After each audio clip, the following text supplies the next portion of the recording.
माननीय मुख्यमंत्री ने मुझे बार बार आने के लिए कहते हैं, मैं जरूर आऊंगी, क्योंकि ये भी मेरा राज्य है। कभी मेरे पूर्वजों में यहाँ रहा करते थे, अभी मेरा भाई बहन उनके उत्तर पीढ़ी है, तो ये भी मेरा राज्य अपने मानती हूँ। इसीलिए मुझे जरूर आना है, मैं आऊंगी बीच बीच में, क्योंकि मैं भी किसान की बेटी हूँ।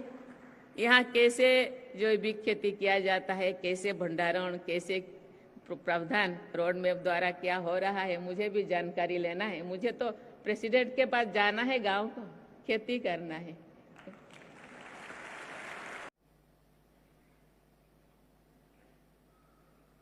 बिहार के राज्यपाल श्री राजेंद्र विश्वनाथ आर्लेकर जी, मुख्यमंत्री आदरणीय श्री नीतीश कुमार जी, उप मुख्यमंत्री आदरणीय श्री तेजस्वी प्रसाद यादव जी, विधानसभा के अध्यक्ष श्री उद्धव बिहारी चौधरी जी, कृषि मंत्री श्री कुमार सर्वेजित जी, उपस्थित मंत्रीगण, सांसदगण और विधायकगण, अन्य गणमान्य अतिथियों, किसान भाइयों और बहनों, देवियों और स्वजनों, सभी को मेरा नमस्कार। आज बिहार के चतुर्थ कृषि रोड मैप के शुभारंभ के अवसर पर आप सबके बीच उपस्थित होकर मुझे हार्दिक प्रसन्नता हो रही है। राष्ट्रपति के रूप में भले ही ये राज्य की मेरी पहली यात्रा है, मैं बिहार के लोगों और यहाँ की संस्कृति से भली भांति परिचित हूँ। पड़ोसी राज्य झारखंड के राज्यपाल पद के दायित्व का करीब 6 वर्षों तक निर्वहन करते हुए मैंने बिहार की संस्कृति और जीवन शैली को करीब से जाना और महसूस भी किया। मेरा गृह राज्य ओडिशा भी ऐतिहासिक रूप से बिहार से ही जुड़ा हुआ है, इसीलिए मुझे लगता है कि मैं भी अपने आप को बिहारी कह सकती हूँ।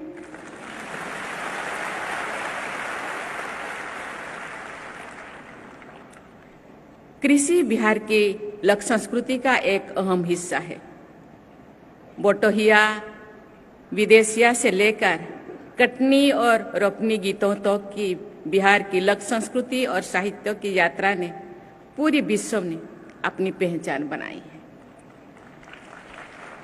मैंने सूरीनाम की अपनी यात्रा के दौरान वहां पर पुरातन बिहार के झलक देखा। विशाल भौगोलिक दूरी और अलग अलग टाइम जोन में होते हुए भी बिहार से गए लोग ने जहाँ तक वहाँ और रहते हैं अपनी संस्कृति और परंपरा को संजोए रखा है, वही दूसरे ओर स्थानीयता में भी रोज बस गए हैं। देवियों और स्वजनों, बिहार की सभ्यता विश्व की प्राचीनतम सभ्यताओं में से एक है। हम सब जानते हैं कि मानव सभ्यता के विकास और कृषि के बीच घनिष्ठ संबंध रहा है। कृषि बिहार की अर्थव्यवस्था का आधार है। कृषि और संबंध क्षेत्रों में न केवल राज्य का लगभग आधा कार्यबल लगा हुआ है, बल्कि राज्य की जीडीपी में भी इसका अहम योगदान है। इस प्रदेश की उन्नति के लिए कृषि क्षेत्र का सर्वांगीण विकास अत्यंत आवश्यक है। ये प्रसन्नता की बात है कि बिहार सरकार वर्ष 2008 से ही कृषि रोड मैप का क्रियान्वयन कर रही है। मुझे ये जानकर खुशी हो रही है कि पिछले 3 कृषि रोड मैप के क्रियान्वयन के फलस्वरूप राज्य में धान, गेहूं और मक्का की उत्पादकता लगभग दुगनी हुई है। साथ ही बिहार मशरूम, शहद, मखाना और मछली उत्पादन में भी अग्रणी राज्यों में शामिल हो गई है। 4th कृषि रोड मैप का शुभारंभ इस प्रयास को और आगे बढ़ाने की दिशा में महत्वपूर्ण कदम है। मुझे ये बताया गया है कि इस कृषि रोड मैप के अंतर्गत आगामी 5 वर्षों में फसलों के विविधीकरण, बेहतर सिंचाई सुविधा, भूमि और जल संग्रहण, बीज उत्पादन में आत्मनिर्भरता, जलवायु अनुकूल कृषि, फसल अवशेष प्रबंधन, पशु स्वास्थ्य प्रबंधन, भंडारण की सुविधा का विकास जैसे विषयों पर बल दिया जाएगा। देवियों और स्वजनों, बिहार के किसान भाई बहन खेती में नए नए प्रयोगों को आजमाने और अपनाने के लिए जाने जाते हैं। यही वजह है कि नोबेल पुरस्कार से सम्मानित एक अर्थशास्त्री ने नालंदा के किसानों को ग्रेटर देन साइंटिस्ट कहा था। ये बहुत ही प्रसन्नता की बात है कि आधुनिक पद्धति को अपनाने हेतु यहाँ के किसानों ने कृषि एक परंपरागत तरीके को, अनाज की किस्मों को बचाए रखा है। ये आधुनिकता के साथ परंपरा के सामंजस्य का अच्छा उदाहरण है। शायद इसी कृषि संस्कृति को पहचान कर वर्ष 1905 में भारत का पहला कृषि अनुसंधान केंद्र बिहार के पूसा नामक जगह पर स्थापित किया गया है। आज जैविक उत्पादन की मांग देश विदेश में तेजी से बढ़ रही है। बिहार के किसान भाई बहनों को इसका लाभ उठाना चाहिए। जैविक खेती के एक और जहां कृषि की लागत को कम करने का पर्यावरण संरक्षण और सहायक है, वहीं दूसरी ओर ये किसानों की आय को बढ़ाने और लोगों को पोषण युक्त भोजन उपलब्ध कराने में भी सक्षम है। मुझे खुशी है कि बिहार सरकार ने जैविक खेती के लिए गंगा किनारे के जिले में जैविक कॉरिडोर बनाया है। जैविक कृषि और पर्यावरण संरक्षण में खेती और पशुपालन के बीच एक दूसरे को लाभान्वित करने का पारंपरिक संबंध बहुत लाभकारी है। खेती के अवशिष्ट यानी वेस्ट और खरपतवार पशुओं के लिए उत्तम चारा होता है। पशुओं का गोबर भी जैविक खाद के काम करता है। बिहार में अधिकांश किसान सीमांत किसान हैं। उनके लिए आधुनिक यंत्रों का उपयोग आर्थिक दृष्टि से व्यवहारिक नहीं होता है। अतः कृषि और पशुपालन का एक दूसरे के पूरक के रूप में प्रयोग किसानों को आर्थिक रूप से सबल बनाने की दिशा में महत्वपूर्ण है। ग्लोबल वार्मिंग और जलवायु परिवर्तन एक वैश्विक समस्या है। ये पूरी मानवता के अस्तित्व के लिए संकट है, लेकिन इसका सबसे ज्यादा प्रभाव गरीब और वंचित लोगों पर पड़ता है। मुझे बताया गया है कि हाल के वर्षों में बिहार में बहुत कम बारिश हुई है। बिहार एक जल संपन्न राज्य माना जाता रहा है। नदियां और तालाब इस राज्य की पहचान रही है। इस पहचान को बनाए रखने के लिए जल संरक्षण पर ध्यान देना अत्यंत आवश्यक है। मेरी राय है कि जलवायु परिवर्तन की चुनौती से निपटने में क्लाइमेट रेजिलिएंट एग्रीकल्चर महत्वपूर्ण भूमिका निभा सकता है। वर्तमान कृषि पैटर्न में बदलाव लाकर बायोडायवर्सिटी को बढ़ावा दिया जा सकता है। जल स्रोतों का दोहन कम किया जा सकता है। मिट्टी की उर्वरता का संरक्षण किया जा सकता है और सबसे बढ़कर लोगों की थाली में संतुलित भोजन पहुंचाया जा सकता है। मुझे ये जानकर प्रसन्नता हो रही है कि बिहार की एक प्रमुख फसल मक्के से इथेनॉल का उत्पादन किया जा रहा है। फसिल फ्यूल पर निर्भरता को कम करने, पर्यावरण संरक्षण और देश की ऊर्जा सुरक्षा की दिशा में ये एक महत्वपूर्ण कदम है।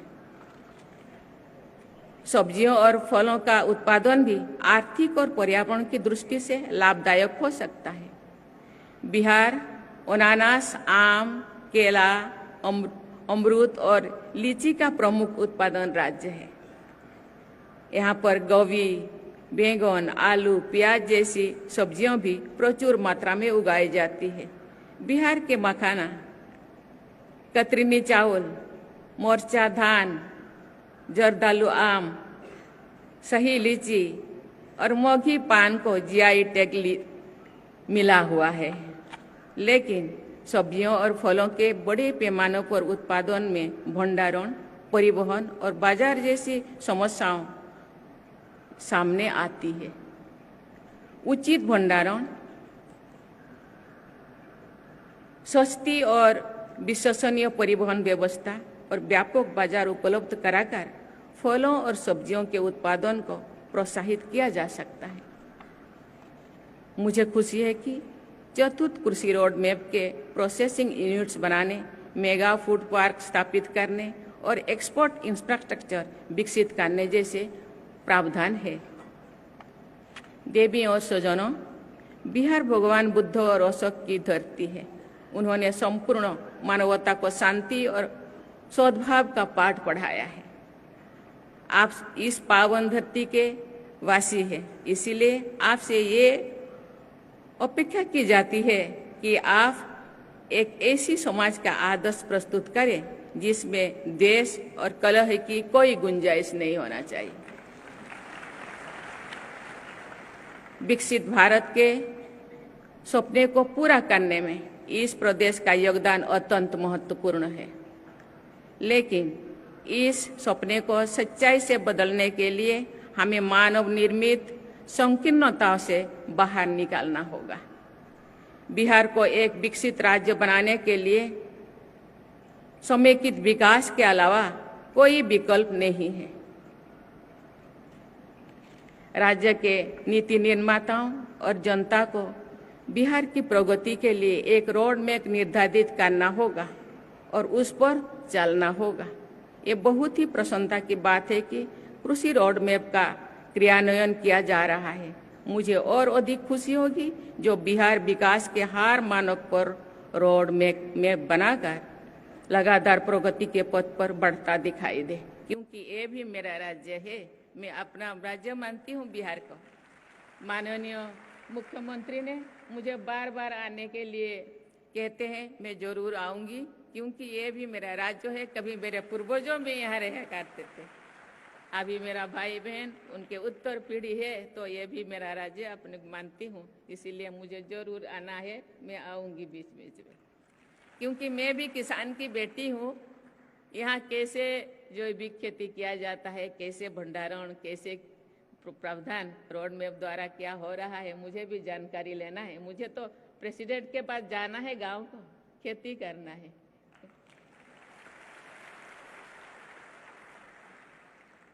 ये बहुत ही प्रसन्नता की बात है कि कृषि रोड मैप का क्रियान्वयन किया जा रहा है। मुझे और अधिक खुशी है कि जो बिहार विकास के हर मानक पर रोड मैप बनाकर लगातार प्रगति के पथ पर बढ़ता दिखाई दे, चाहे वो स्वास्थ्य हो, शिक्षा हो, प्रति व्यक्ति आय हो, या सबसे बढ़कर हैप्पीनेस इंडेक्स हो। अतः मैं आप सबको नवरात्रि, दुर्गा पूजा और दशहरा की बधाई देती हूँ, क्योंकि अभी नवरात्रि चल रहे हैं। सब माँ दुर्गा की नवी पूजा को पूजन करते हैं। ये हम लोगों का बहुत सारे त्योहारों में से एक सबसे बड़ा त्योहार है। सबको बहुत बहुत बधाई। माँ दुर्गा की कृपा सदैव बिहार और बिहार वासियों पर बनी रहे। धन्यवाद। जय हिंद, जय भारत, जय बिहार।